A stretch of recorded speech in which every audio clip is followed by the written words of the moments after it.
los dominicanos tenemos que estar atentos a lo que ocurre en la vecina República de Haití, pues su situación se agrava cada vez más. Hay que decir que ahora, a lo que ha sido la situación tradicional de crisis económico, política y social, se ha agravado la inexistencia del Congreso. Es decir, que ahora ya no se debaten los problemas y se toman las decisiones en cuartos oscuros con los sectores de poder. Pero también hay que señalar que la crisis alimentaria, que ha existido siempre, pero ahora estamos hablando de que el 42% está sumido en una hambruna terrible. Es decir, no tienen día a día qué comer y que esta situación se agravará de aquí a marzo y se calcula que se va a elevar en más de la mitad de la población de Haití, que representa 11.2 millones de habitantes, se va a agravar, pues la tormenta Laura y otros factores van a llevar a que el año que viene haya más hambre. Sobre todo porque la inflación de Haití sobrepasa el 25%. Imaginémonos nosotros, 25%. Por eso hay que indicar que en este momento hay que poner atención a Haití. Nosotros como país que compartimos la isla, pero también hay que decirlo que las grandes naciones, las naciones que dirigen al mundo, también tienen que ponerle atención. Bastaría saber que, por ejemplo, esa clase dominante de Haití no tiene interés en la solución de Haití, sino en seguir ganando cada vez más. Por eso, por ejemplo, lo que son las importaciones de alimentos desde República Dominicana, que pudiéramos nosotros suplirle alimentos para evitar esa hambruna, no le interesa, porque le interesa importar de países donde tienen mayores ganancias. Desde República Dominicana, que no hay que buscar ni un avión, ni un barco, sino que sencillamente en transporte terrestre les llegan los alimentos, ellos no tienen interés. Por eso permanentemente están haciendo objeciones de tipo sanitario que no son reales, pero que son para paralizar lo que son los alimentos desde nosotros hacia Haití. También hay que decir que en la actualidad la República de Haití está siendo dominada por bandas más armadas, más agresivas que la policía y el pequeño ejército que comenzaron a construir. Que esas bandas son las que están en este momento siendo la autoridad en muchas ciudades de Haití.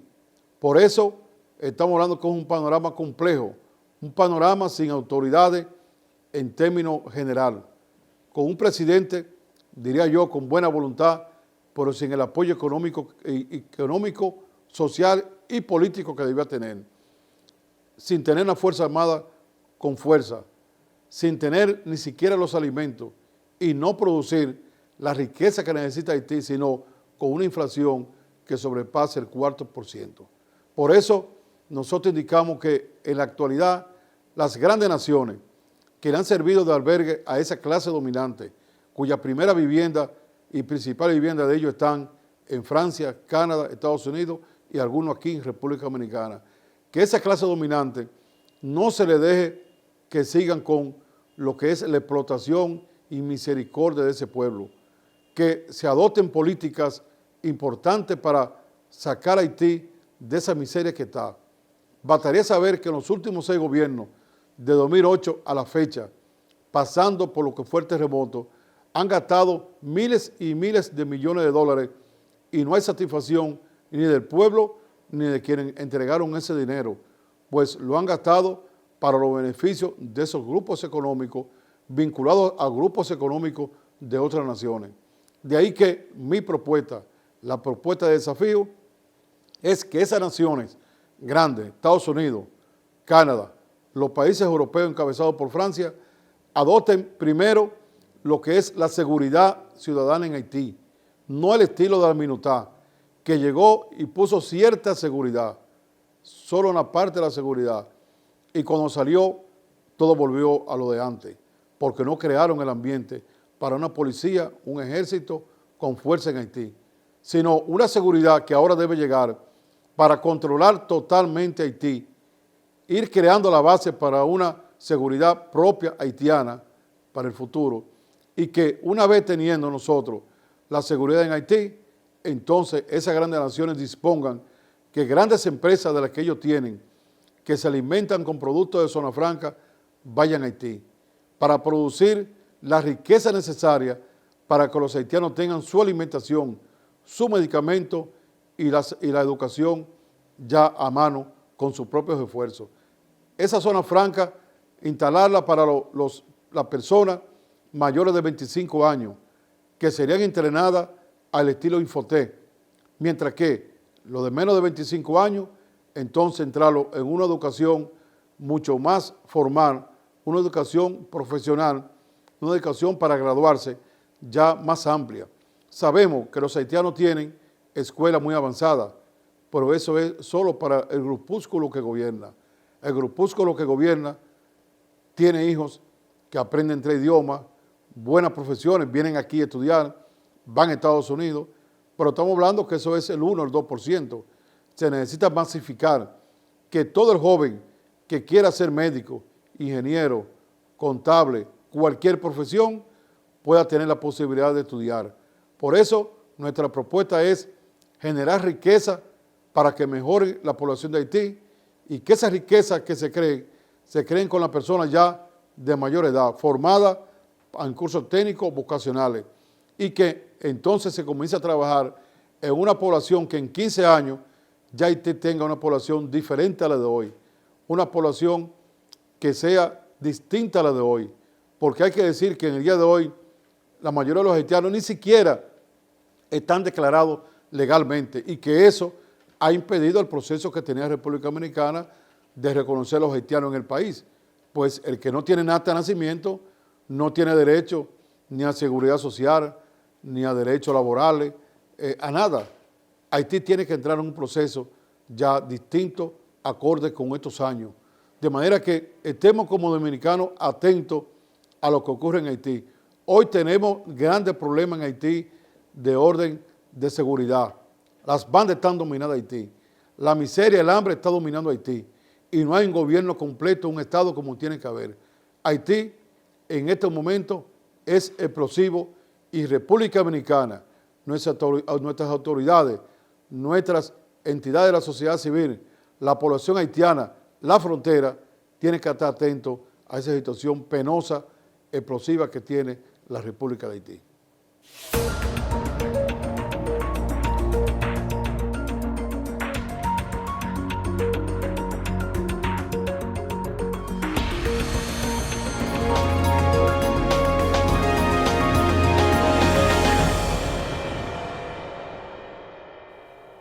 Ahora vamos a conversar sobre un tema médico sumamente importante y que generalmente el paciente no le pone la atención que deben ponerle. Es la anestesiología. Es decir, parte de todo el procedimiento para una intervención quirúrgica que fuese a hacerse en una persona o una intervención de investigación del cuerpo humano, se necesita la anestesia. Pero muchas veces la anestesia la pasamos por alto, muchas veces no le damos la importancia y la anestesia es parte fundamental del proceso. Por eso queremos hablar de este tema pasado por alto, pero que es sumamente importante. Para eso aquí tenemos nosotros al doctor, al médico, anestesiólogo, Roberto Sánchez Roa. Roberto Sánchez Roa es médico ya de 31 años de graduado, ejerció inicialmente como técnico con la época en que se hacía, estos cursos avanzados en San Lorenzo de Lomina. Luego ya en el 98, hace 22 años, se graduó ya de la especialidad, de la maestría en anestesiólogo. Y yo me atrevo a decir que quizá es casi el médico más antiguo de la Plaza de la Salud. La menciono porque la plaza siempre la llevo en el corazón. Fue una de las últimas obras de Balaguer y tan útil que es y está haciendo la plaza. Él viene a hablar un poco del tema de la anestesiología porque es un tema que se le ha pasado toda la vida hablando. Entonces, yo le pedí que quiero que le diga a nuestra gente qué es la anestesiología, su importancia a los fines de que el paciente que nos está escuchando o el que pudiera ser paciente, escuchen esto porque para los fines de una operación, de una investigación del cuerpo humano importante, hay que tomar en cuenta lo que es la anestesiología. Buenas noches, Roberto. Buenas noches, Adriano. Estoy primero agradecido por invitarme a tu programa, tremendo programa y un canal que se ve mundial, ¿verdad? Sí. Internacionalmente. Estamos en Telemédico Internacional. Perfecto. Bien. La pregunta de qué es la consulta de anestesia, ¿verdad? Fíjate, la consulta no es más que una consulta igual que las demás consultas. ¿Qué es una consulta? Una consulta es un intercambio entre un paciente que va a ser sometido a un procedimiento electivo y un médico anestesiólogo, ¿verdad?, graduado, a fin de darse a conocer, el médico conocer los antecedentes de ese paciente, sí, y de esta manera él poder dar un mejor servicio con calidad. O sea, sí, primero tiene que conocer las patologías que ese paciente ha tenido anterior y también la patología que presenta actual. Conocimiento, de eso se trata la consulta, antes de ir al procedimiento. Sí, porque a veces digo yo, hay pacientes que tienen diferentes tipos de medicamentos para anestesiar a la persona. Hay pacientes que hay medicamentos que no los resisten, otros que sí. Es decir, usted tiene que conocer como anestesiólogo bien la persona para la anestesia que se le va a dar. Sí, de eso se trata. Mira, hay diferentes tipos de procedimiento anestésico, ¿verdad? Y también hay diferentes tipos de anestesia como medicamento. Sí. Entonces, también los pacientes hay que individualizarlo.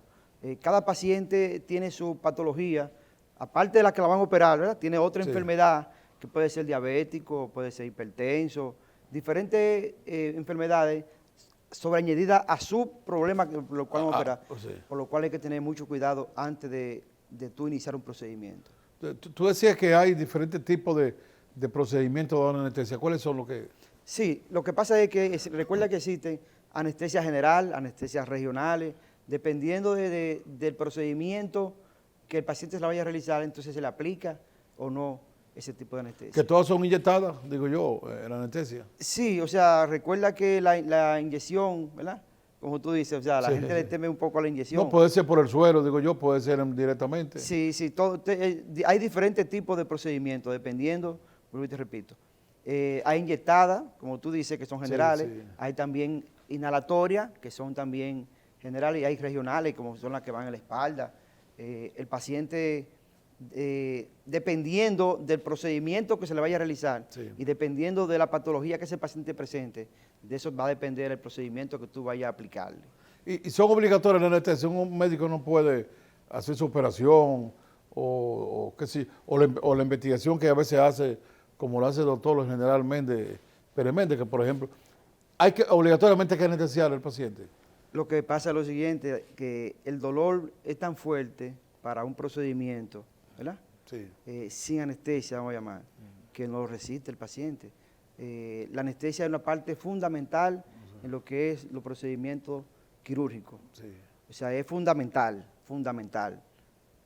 No, o sea, hay forma. Hay una química entonces tiene que haber una química entre el médico anestesiólogo y el médico que va a hacer la intervención. Sí, todo es un equipo. O sea, el equipo, cuando se va a realizar un procedimiento quirúrgico, una cirugía, existe un equipo en donde primero los médicos nos ponemos de acuerdo cuál es el procedimiento que se le va a hacer al paciente. Tú tienes que tener el equipo médico y el equipo paramédico también. Tiene que estar la enfermera. Un equipo que va a funcionar como tal, como un equipo para un fin. Sí. Tú no puedes, como cirujano, hacer un procedimiento tú solo. No, ni tampoco tú dar una anestesia tú solo. Tú tienes un equipo. Por eso los procedimientos, yo creo en lo que es equipo. Sí. Y hasta ahora no ha ido muy bien así, en esa forma. Sí. Se decía, yo he escuchado siempre en la historia, no sé si es así, que inicialmente cuando no se tenían esos medicamentos, no había avanzado tanto la ciencia, a la gente lo anestesiaba, lo dormían de diferentes formas, hasta dándole un golpe, digo yo.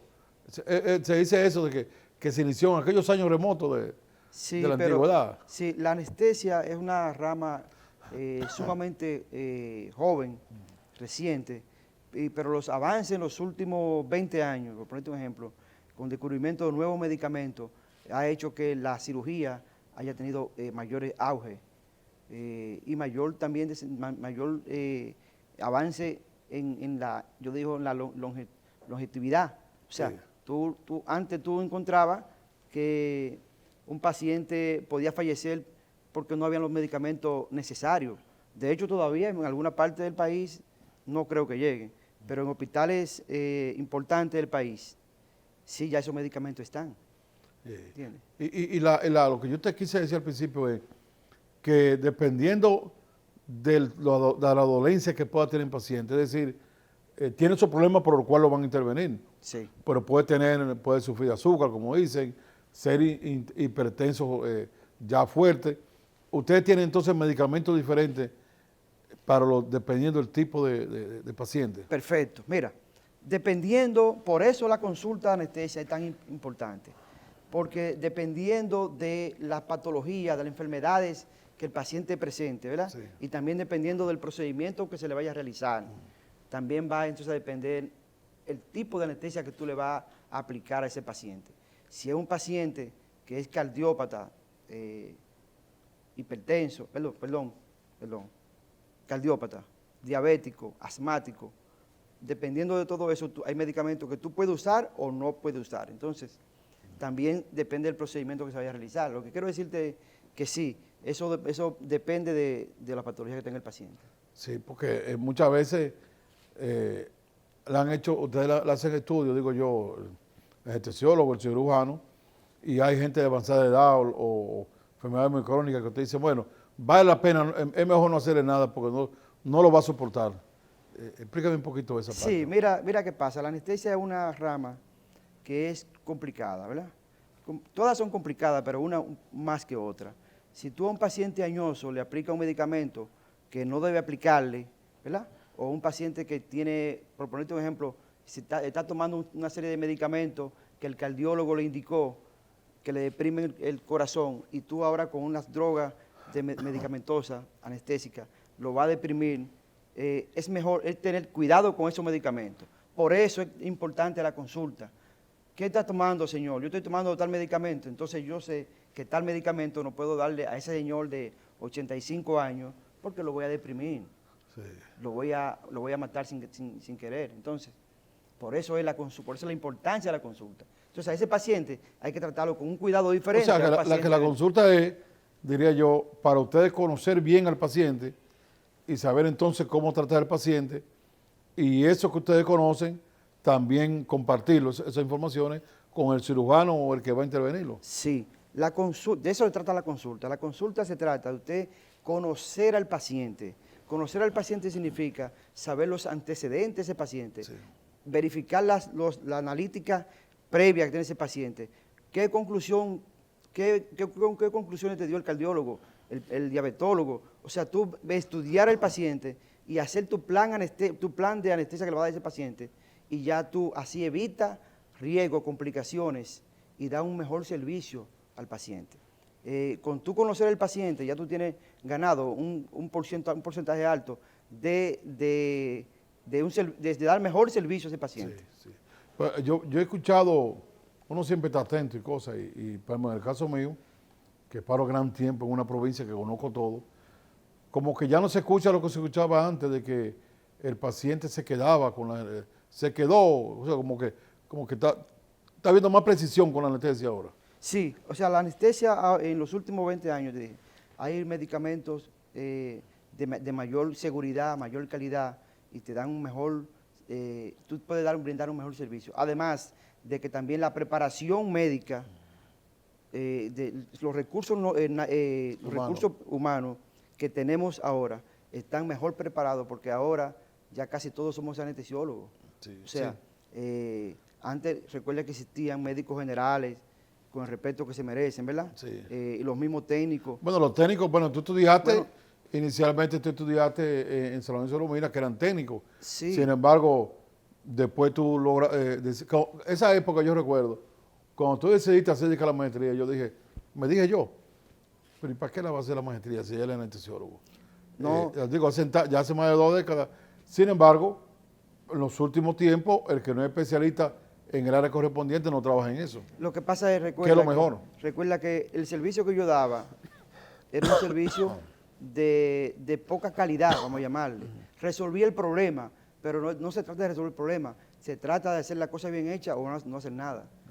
¿Entiendes? Gracias a Dios nunca tuve ningún problema, pero se trata de hacer las cosas bien hechas como deben ser. Yo recuerdo en los tiempos del Viper, Sí. que te marcaban por un Viper y salía corriendo. Sí. Y daban anestesia, en esos años te pagaban 5 pesos, qué sé yo. No, ¿Qué era lo que te pagaban? No, se pagaba algo más, pero me Pero era refiero... poquito, ¿como cuánto? Sí, no, llegué a cobrar, qué sé yo, 20 pesos, pero... Sí, 20 pesos. Pero estamos hablando de Digo, que, todo estaba más bajito, ¿sabes? Sí. claro, estamos hablando también de que se trataba de dar el servicio, tú ves.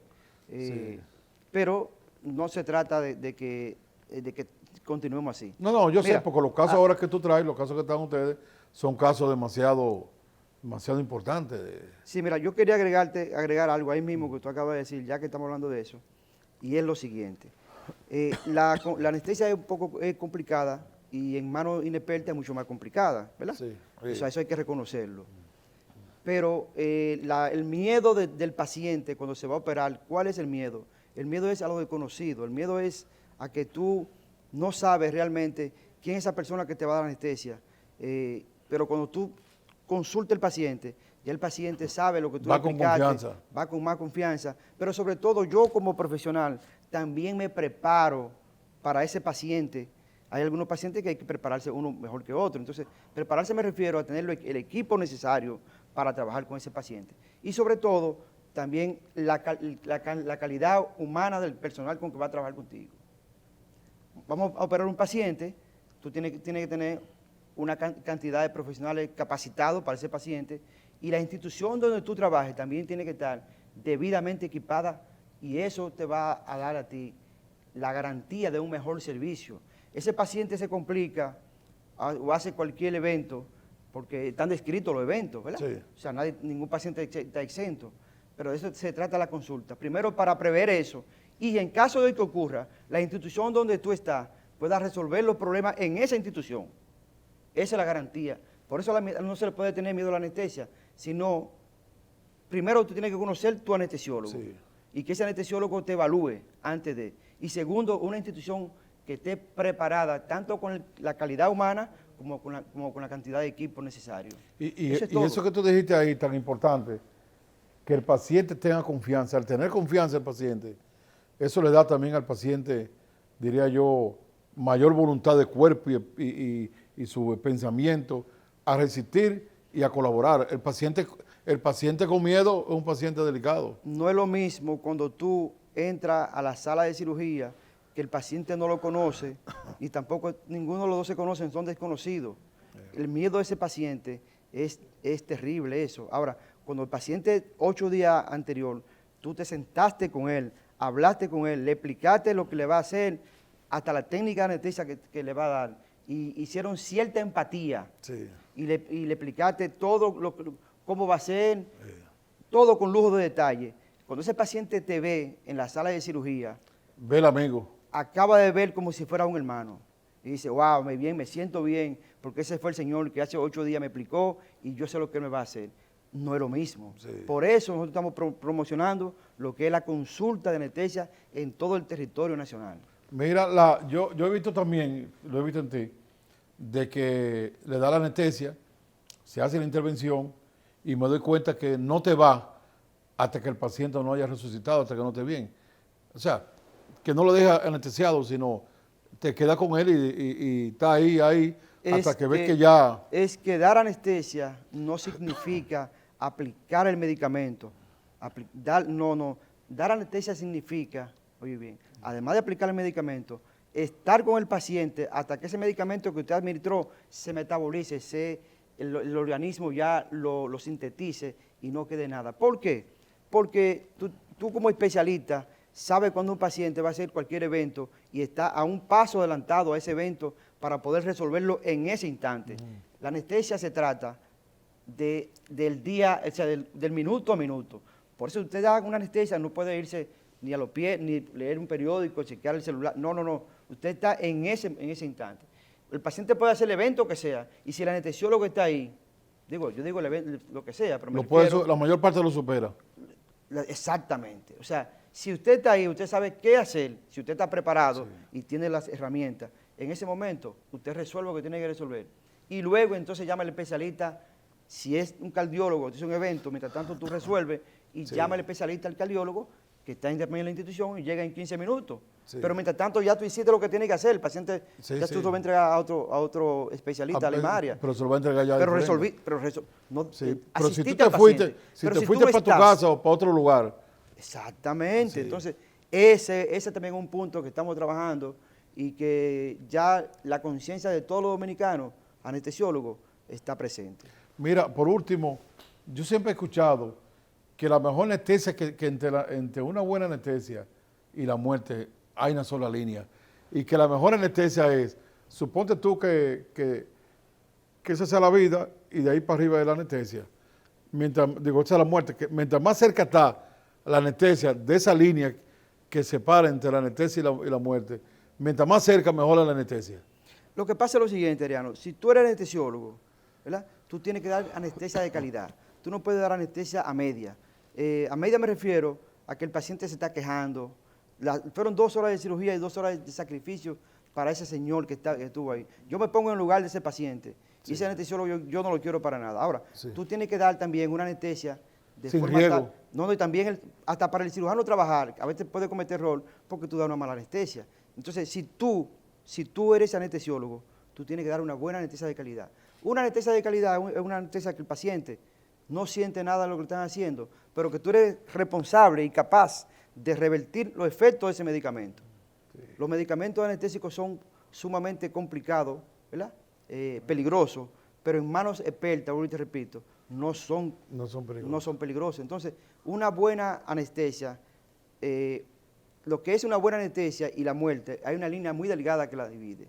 Pero siempre y cuando tú eres un profesional capaz, tú sabes cuándo está en la línea y cuándo no te pasa. Okay. O sea, es una forma de uno decirlo, pero... Sí, pero graficarlo. Sí, pero lo que quiero decir es que tú tienes que hacer un buen trabajo, porque para eso te están pagando, además es un ser humano. Pon que sea tú el que está acostado El que está ahí sufriendo. Sufriendo, No, y como tú dices, eso también molesta y saca a veces de su concentración al cirujano, el que está ahí. Sí. Es que el cirujano, cada uno tiene que tener su papel bien claro. Sí. Y eso hace que sea un mejor servicio. Por eso tú tienes que prepararte antes de dar la anestesia. Sí. Mira, por último ya, algún mensaje que tú quieras darle a la ciudadanía, al que es paciente y que no es paciente. Sí, mira, no se sabe quién va a ser paciente nunca. El mensaje que quiero dar es el siguiente. Existe un documento que se llama consentimiento informado específico de anestesia. O sea, el cirujano tiene un consentimiento, la clínica tiene un consentimiento. El consentimiento es un documento médico legal que todos se lo damos al paciente para que lo lea y lo llene, pero es un documento que tú tienes que sentarte con el paciente, discutir, tú como anestesiólogo, discutir con el paciente, ¿verdad? Y llenarlo, o sea, discutir en el sentido relacionarse, comunicarse entre los dos. Sí, que y discutir cada paso por paso para tú explicarle el porqué de cada caso. Al final el paciente es una autorización. Él firma si está consciente de ese procedimiento y eso te garantiza a ti, ¿verdad?, que tú hiciste lo que tienes que hacer. O sea, desde el punto de vista legal. Okay.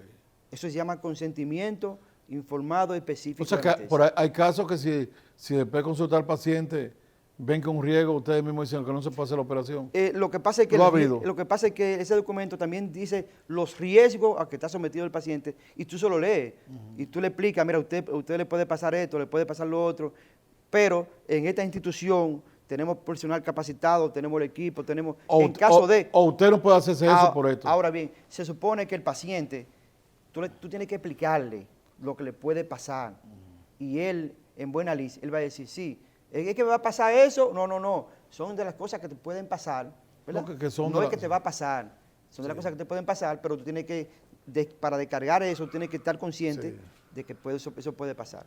Bien, vamos a prever que sea todo eso, por eso estamos haciendo ese trabajo, ¿verdad? Sí. Pero ese documento existe. Lo que quiero decirte es que a veces el paciente se resiste en firmar si firmo eso o no. Es un documento legal. No, porque está autorizando es que le den anestesia. Sí, Y- pero por y- escrito. Y en el caso de que ustedes como médicos vean que el riesgo no es de un 40, sino de un 100%, no lo van a hacer. No, lo que pasa es, hay casos, ya son de emergencia, urgencia, Sí. ya es diferente. Ya uno, en ese caso, le habla con los familiares, hay pacientes que hay que operarlo, sí o sí. Sí, Paciente que si un accidente o algo, hay que operarlo sí o sí, no importa la edad que tenga, pero tú tienes que explicarle al familiar, explicarle al familiar precisamente, Sí, sí. a los amigos, al que lo llevó. Al que lo llevó. Se va a operar a vida o muerte y eso es diferente, ¿entiendes? Pero hay que operarlo, muy bien. eso es diferente. Bueno, muchas gracias, Roberto. Ha estado con nosotros el médico anestesiólogo, ya muy experimentado, Roberto Sánchez Roa, expliqué, médico del graduado en el 89, se hizo técnico en San Lorenzo de Lomina, que se hacía en esa época técnico, y luego hace ya más de 2 décadas, ya es especialista, ya con la maestría y con experiencia vasta en la anestesiología. Hemos querido que ustedes sepan la importancia de la anestesiología. ¿Por qué la importancia de esto? Porque a veces los pacientes se concentran o nos concentramos solamente en el cirujano, en el que va a hacer el procedimiento. Sin embargo, un buen procedimiento implica una buena preparación, un buen conocimiento de lo que viene, y eso es importante ya en una medicina de calidad, a esta altura de juego donde tenemos que buscar los dominicanos y el mundo de que la mayor parte de las enfermedades se resuelvan y sean satisfactorias para nuestra gente. Ha sido desafío por aquí, por Digital 15 y Telemédico Internacional. Hicimos-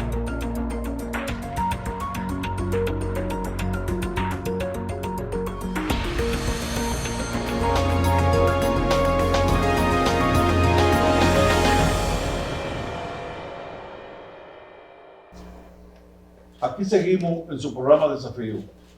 La semana pasada tuvieron aquí en Desafío los especialistas ingenieros agrónomos Samuel Dicló y también Taurino González, quienes hablaron sobre el tema de las plagas urbanas. A partir de ese programa ha habido un interés muy importante de mucha gente que han hecho contacto con nosotros, interesado en seguir profundizando en lo que son los daños, los efectos, el control de las plagas urbanas. Por eso nosotros hemos optado por traer aquí al presidente de la Asociación de Manejo de Plagas Urbanas, licenciado Luigi Cunha, quien nos va a hablar a nosotros sobre, primero, es un tema que se conoce poco, sobre el avance que se ha hecho aquí, que se ha logrado en esa tecnología, que se ha aglutinado en empresas de especialistas, de técnicos, y también sobre, ya particularmente, las diversas plagas urbanas que tenemos nosotros en República Dominicana. Buenas noches, Luigi. Buenas noches, Adriano. Muchas gracias por tenerme acá en tu espacio. Bueno, vamos a comenzar por lo general para orientar un poco a la gente, porque en toda esta cosa, que la política, que el COVID, que esto, la gente a veces no se da cuenta que el mundo va caminando en diferentes facetas, y una de ellas son los asuntos de los hogares, de las industrias. Por ejemplo, ahora que tenemos nosotros, que están habiendo estos toques de queda, la gente dura más en la casa. Las empresas a veces duran más vacías y la plaga haciendo de la suya, digo yo. Entonces, se hace más necesario abordar el tema a los fines de nosotros mejorar un poco el nivel de vida de los dominicanos. Vamos a empezar para que nos explique qué es la Asociación Nacional de Manejo de Plagas Urbanas. Mira, la AMPU es prácticamente una organización que se formó en el 1996 con el propósito fundamental de básicamente reunir empresas responsables y tomar como prioridad lo que es el manejo de plagas urbanas y para el bienestar de tanto de las empresas industriales, el comercio y también para la ciudadanía. Ese es uno de los propósitos fundamentales de la asociación. Contaba en la directiva con una eminencia prácticamente, que es el entomólogo Julián de la Rosa. Sí. En nuestra área es muy bien conocido. No lo conozco, pero me han dicho que es un hombre extraordinario en el conocimiento. Sí, es una persona que tiene vasto conocimiento prácticamente en el área de entomología. Muchas personas vamos donde él Sí. a acudir Tienen conocimiento. doctorado, me dicen. Sí, Doctorado. sí. Entonces, prácticamente fue en el 1996 que se formó y en la actualidad contamos con unos 58 miembros Empresa responsables. Sí, Empresa miembro. sí. Sí, sí, que tienen ahí. Y ustedes están ubicados, digo yo, dan servicio en toda la geografía nacional. La mayoría de las empresas damos servicios a nivel nacional, sí. Sí. Somos diversas, somos distintas empresas, no somos una sola empresa en la asociación, sino Sí. realmente es un conglomerado de múltiples empresas que tenemos algo en común, que es el bienestar del ciudadano. No se han especializado las empresas, sino cada una da servicio de las plagas urbanas en general. Sí, hay algunas que dan solamente control de plagas en la zona urbana, hay otras que hacen tratamientos especiales, pero ya eso es particular de cada empresa. Bueno, vamos, ya que está aquí, ¿cómo se llama la empresa tuya? La mía es Terminix. Terminix. Comercialmente se comercializa como Terminix, control de plagas Alfa SRL. Nosotros Sí. somos una franquicia norteamericana. Ok. Ah, bueno, es una empresa que existe En Estados Unidos, sí. Y son una franquicia aquí. La otra cosa, ustedes tienen, si por ejemplo una gente quiere, porque después del programa que yo hice con Samuel y con Taurino, me han llamado mucho y si una persona está interesada, tiene preocupación, sea en su hogar, sea en su industria, y yo digo hasta una empresa pública, porque o una institución, tú sabes que las instituciones públicas se hace café, se come, y llegan cucarachas, que los ratones. También una empresa pública también puede requerir los servicios. Si alguien requiere de los servicios, ustedes le dan asesoría, digo yo, qué sé yo, gratuita inicialmente para ver el problema o algo. Parte de la labor de nosotros, y eso es algo que yo realmente trato de transmitir a todas las personas en cual yo entro en contacto, ya sea como gerente de una empresa de control de plagas o como miembro de la asociación, y es que nosotros, nuestra responsabilidad es de transmitir el conocimiento. Sí. Y nosotros es nuestro deber, nuestra responsabilidad, dar una asesoría sobre el tipo de plaga que el cliente tiene problemas, de dónde pudo haber venido, cuáles fueron los factores que lo pudieron haber producido o lo produjeron. Sí. Y también prácticamente cuáles son los elementos que lo están albergando y cómo vamos a controlar esa plaga, porque no es algo que tenemos que entender, es que realmente el control de plagas o el manejo integral de plagas urbanas no se logra solamente con una aplicación química, se logra prácticamente con una serie de herramientas, ya sea con dispositivos para capturar, ya sea con técnicas de limpieza, ya sea con el saneamiento. Es un conjunto de herramientas que realmente en muchos casos también yo necesito de la ayuda del cliente, porque yo tengo que responsabilizar al cliente con ciertas tareas, vamos a decir. Y en la asociación prácticamente aglomera esas empresas que tienen eso como patrón, que es asesorar al cliente. No es solamente ir a hacer una aplicación química, no es solamente ir a facturar un servicio por el hecho de facturar, sino es a llevar de la mano al cliente con cuántas visitas debería hacerse para completar un programa, qué debería hacer para evitarlo. Estas son de las responsabilidades que realmente nosotros tratamos de llevar a la sociedad. Sí, porque varias gente me han preguntado, incluso recuerdo de San Cristóbal me escribieron preguntándome que cómo lo consultaban ustedes. Y por eso te hice la pregunta, de manera que el que tenga una inquietud, que tenga un problema o que quiera prevenirlo, sea en el hogar, sea en una empresa privada, sea en una empresa pública, etcétera, puede llamar a una de las empresas. Sí, yo siempre le trato de decir a todas las personas, siempre que el Internet es una herramienta que nos ha abierto las puertas a todos, siempre traten de localizar empresas que sean responsables, que tengan sus registros. Porque por ahí que voy ahora, ustedes son 52 empresas, pero tengo entendido que hay cientos de empresas. ¿Cómo son los permisos? ¿Cómo funciona eso?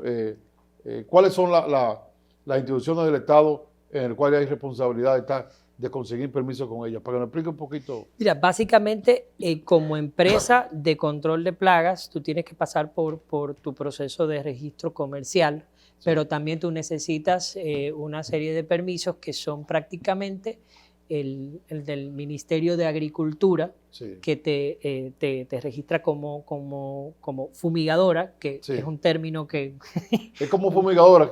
Bueno, es que Agricultura tiene una ley del año su ley que la creó y la ley central de agricultura del año 1965 aún está así. Es decir, porque fumigadora es un servicio. Es exactamente lo que es fumigación, es uno de los tipos de aplicaciones realmente, pero las empresas como tales son de manejo de plagas, sí, prácticamente. Sí. Pero entonces está ese permiso como fumigadora, pero también uno necesita el permiso de regente, que debe ser un ingeniero agrónomo, que el que representa a la compañía ante el Ministerio de Agricultura. Sí, sí. Este es la persona prácticamente que se encarga de todo lo que tiene que ver con la manipulación de productos químicos dentro, sí, de la empresa, procesos, procedimientos. Correcto, un especialista de eso. Es un especialista, sí. ¿Por qué? Porque realmente estamos lidiando con productos químicos. Los productos químicos, yo no debo ir a comprarlo para yo directamente, sí, mezclarlo como ciudadano. No debo realmente de ir a acudir y simplemente comprar a una distribuidora X, comprar y diluirlo y dosificarlo. ¿Por qué? Porque esos productos tienen, aunque son productos de banda verde, de banda azul, prácticamente por más nobles que uno quiera verlo, sí, tienen sus peligros y hay precauciones que hay que tomar al aplicarlos, dependiendo de si es un área cerrada, dependiendo si es un exterior, o sea, todo eso lleva del experticio de una persona que realmente tenga el conocimiento para manipular. Que yo no me explico a veces por qué lo venden sin la receta, vamos a decir así, sin la indicación de la compañía o el técnico, porque por ejemplo, cuando tú vas a comprar para la salud humana, hay recetas, hay medicamentos que no te lo venden, porque usted puede tener 2 químicos benignos, vamos a decir así, que no son, y si usted lo mezcla, lo hace entonces explosivo. Sí. Es decir, hay manejo de esos químicos que tiene que ser con el especialista y que la empresa, vamos a decir, la que vende el químico, lo venda con la indicación que den ustedes.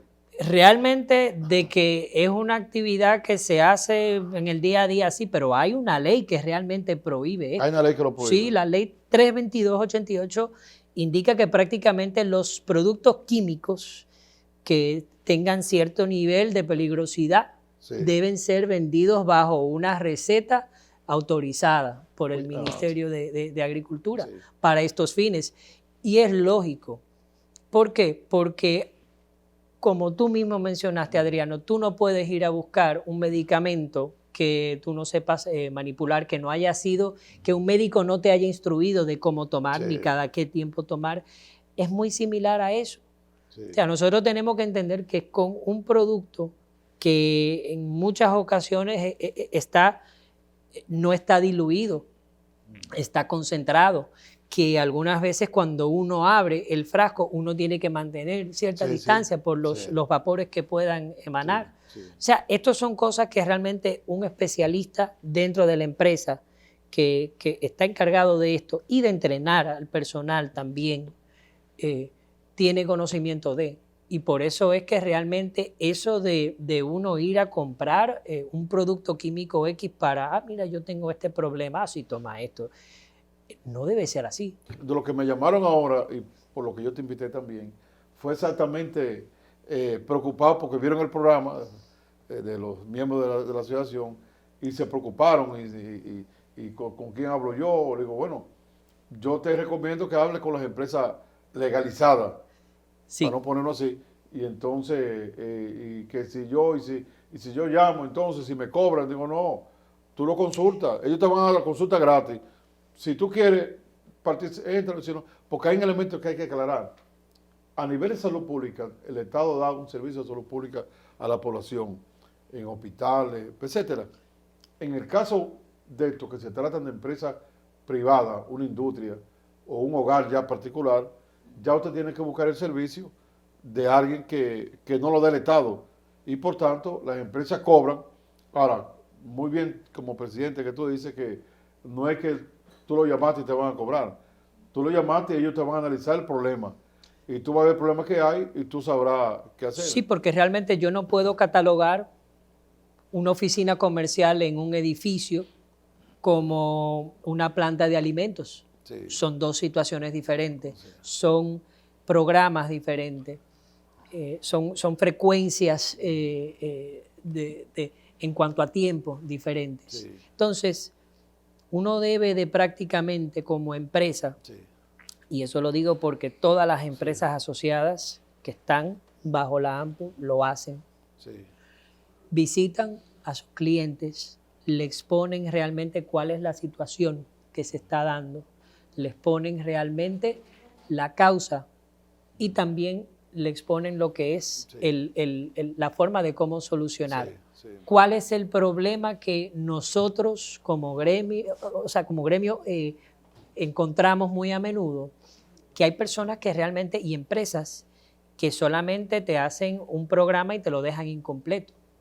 Es decir, si yo voy donde ti, Adriano, y te digo, Adriano, tú tienes un problema de tal plaga, tú debes hacer un servicio de acuerdo a tal frecuencia, una frecuencia mensual, una frecuencia quincenal, y las aplicaciones serán controladas. Sí. Eso yo te lo voy a recomendar. ¿Por qué? Porque los productos químicos tienen una duración específica. Sí. Recuérdate que son productos Sí. que están diseñados a trabajar en áreas urbanas, tomando como prioridad la salud humana y el Sí, medio no pueden ambiente. tener efecto permanente porque... No, porque estos son los dos elementos que realmente los productos urbanos, los plaguicidas, los pesticidas, los insecticidas urbanos toman en cuenta, y es la salud humana y también el medio ambiente. Entonces, estos productos, a diferencia de lo que muchas personas puedan creer, tienen una periodicidad muy corta. Por ende, necesitamos prácticamente de la ayuda del cliente. Sí, que está conciencia y participe en la programación que ustedes le hacen. Sí, porque si yo voy donde ti como médico y tú me dices a mí, ok, Luigi, tú tienes que alimentarte de tal forma para mejorarte, Sí. tú tienes que hacer esto, tienes que ejercitarte. Si te tomas el medicamento, solamente va a ser a medias la solución. Entonces, pasa exactamente eso mismo en el área de control de plagas. Bueno, vamos a una pausa con tu permiso para continuar aquí conversando con el licenciado Luigi Cunha, quien es presidente de la Asociación de Manejo de Plagas Urbanas. Nos está hablando sobre este problema tan grave que ya tienen las industrias, el comercio, los hogares, las empresas públicas, y que es importante conocerlo y combatirlo para mejor eficiencia en general y para nosotros también tener una vida mucho mejor en nuestro país. Vamos a la pausa.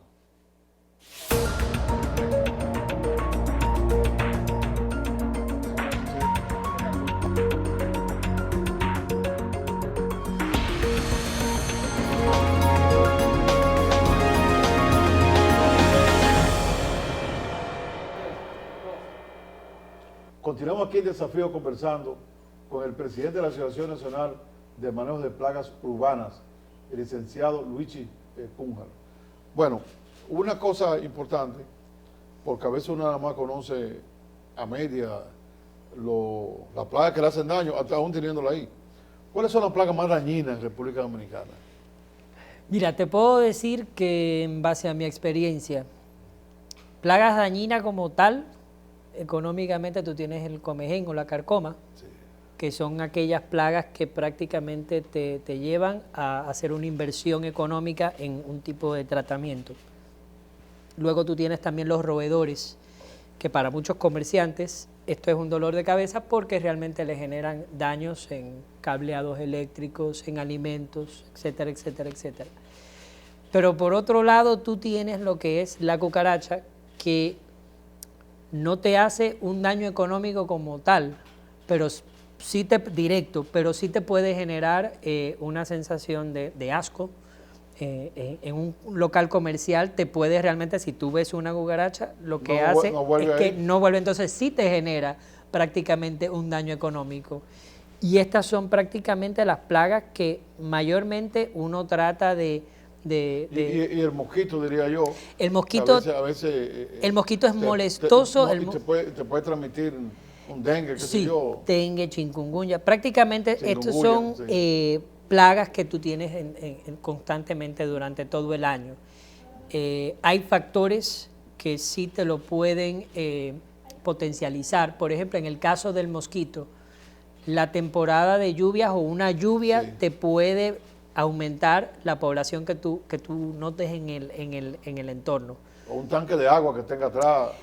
Lo grande del caso, Adriano, es que el mosquito no necesita tanta agua para poder... ¿Y por qué? ¿Será la temperatura que le da, que lo hace? No, es que realmente el mosquito necesita de agua limpia para poder... el mosquito hembra necesita desovar en agua limpia, y puede ser agua en una tapa de una botella, en una tapa de una botella prácticamente. Por eso es que, por ejemplo, cuando yo voy caminando por el mirador, hay veces que estas piedras, después que llueven, tienen estas piedras que son que están en la acera, tienen acúmulo de agua y se ve limpia. Yo dije, esos son potenciales criaderos de mosquitos. Entonces, hay personas que me pueden llamar y me pueden decir, óyeme, yo necesito que me hagan un tratamiento de mosquitos. Perfecto. Tú puedes hacer una nebulización para tratar los mosquitos adultos que están en el área. Pero ¿qué pasa con todos los criaderos que el equipo técnico o la empresa no pueda tener acceso? Tal vez un solar de al lado que tenga agua estancada, una vivienda que tenga una piscina o un jacuzzi que no esté en uso, que no lo esté clorificando, que tenga agua de lluvia. Entonces, estos son factores o elementos que realmente pueden dificultar un buen resultado en lo que es un tratamiento de mosquitos. En el caso de las cucarachas y los locales, vamos a decir, comerciales, cuando tú vives en un apartamento, cuando tú estás en un edificio, una de las cosas que uno debe de considerar es que tú no estás viviendo solo, tú estás viviendo en un edificio, tú estás compartiendo en un edificio. Entonces, uno puede pensar que si la administración del edificio hace un control de plagas, un manejo integrado de plagas en las áreas comunes, ya eso es suficiente para tener cierto control en el edificio, y no es así. ¿Por qué? Porque yo ingreso cajas a mi casa, yo ingreso material, yo tengo conductos que tienen conexión con el apartamento superior e inferior. Entonces, ese problema me puede estar pasando de otro apartamento. Esa hormiga esa cucaracha o ese huevito de esa cucaracha me puede llegar en una caja de cartón que yo ingresé. O sea, que lo ideal sería hacer un tratamiento completo, adentro y fuera, y mantener los controles. Sí, controles indicados. Realmente para un edificio de apartamento, para un edificio comercial, para una plaza, esos son programas que se deben de tratar de llevar como un todo. ¿Por qué? Porque la falta de uno o la ausencia de uno puede ya dañarme todo el proceso. Entonces ahí viene el malestar entre uno y el otro, de que no funcionó, de que realmente qué fue lo que se aplicó. Entonces esas son cosas que pueden afectar un programa. Yo diría que ojalá Salud Pública pudiera hacer un estudio de las pérdidas económicas, por un lado, sería... que se dan. Imagínate tú, la carcoma te puede destruir una casa entera, un edificio, y los roedores dañan todo. Mira. Y también agregarle ahí el daño a la salud, la transmisión de la enfermedad del mosquito, la transmisión de las cucarachas pueden transmitir una enfermedad, los ratones. Adriano, yo me voy un poquito más allá.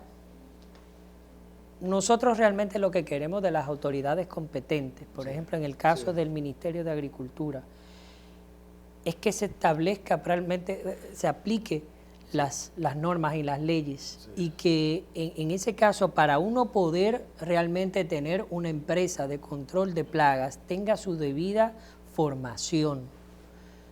Vuelvo y repito, para yo realmente poder dar un servicio que conlleva una serie de elementos y también productos que son químicos, que pueden ser peligrosos para la salud humana, yo debo de tener una formación para eso.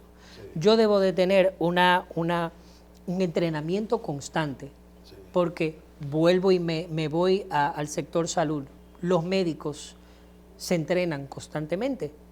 Ellos no se gradúan y se quedan con ese conocimiento y lo aplican todos los años, no. En el área de control de plagas hay novedades, al igual que en el área de la tecnología.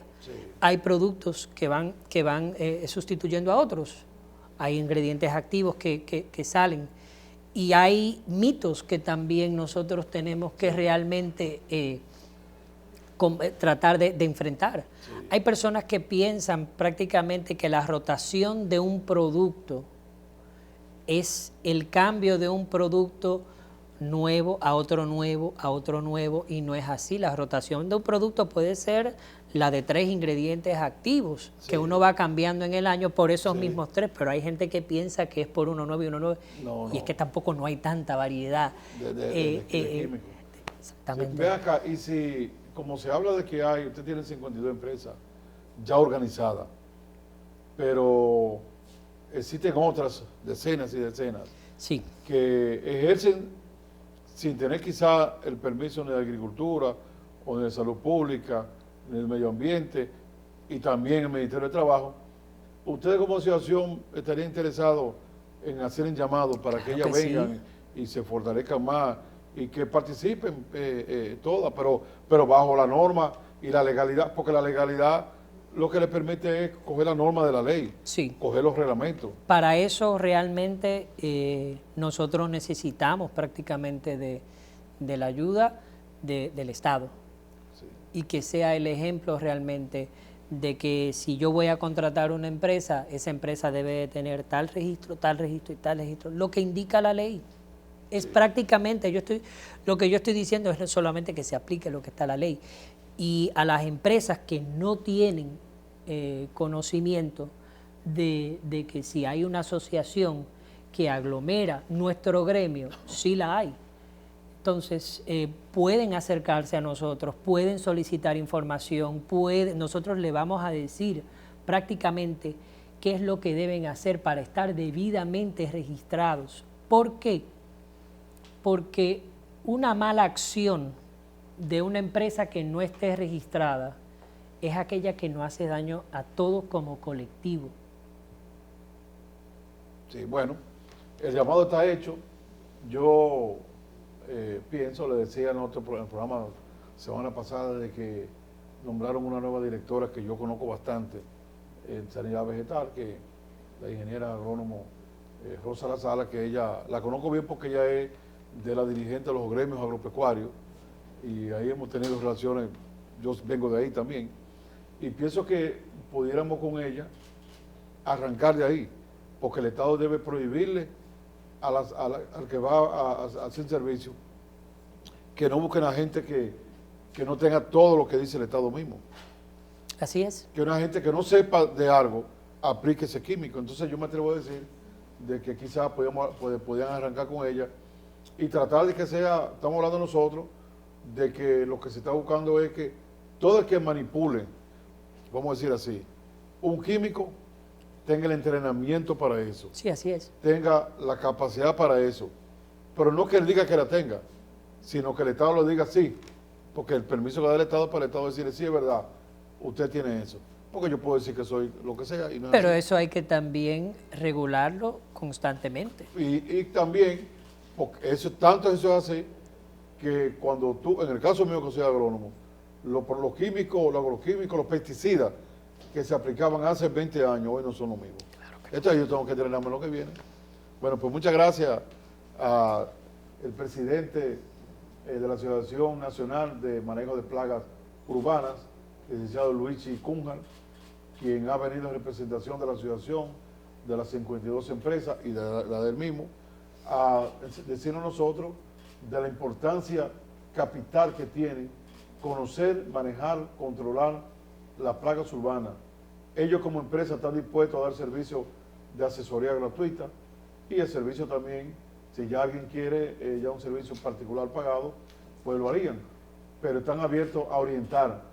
Llaman también a las empresas que están ejerciendo sin ningún tipo de regulación a que se acerquen, pueden entrar a la asociación y sean reguladas, porque aquí hay 4 instituciones del Estado que regulan el servicio: Agricultura, Medio Ambiente, Salud Pública y el Ministerio de Trabajo. Hay que estar ahí porque es el control que hay para que se haga el servicio y también se preserve bien la vida humana. Muchas gracias, Luchi. Estamos a las órdenes y será entonces hasta el mañana con otro programa tan importante como este sobre la salud humana y sobre el hábitat del ser humano, de las empresas y de nuestro país. Un placer, buenas noches.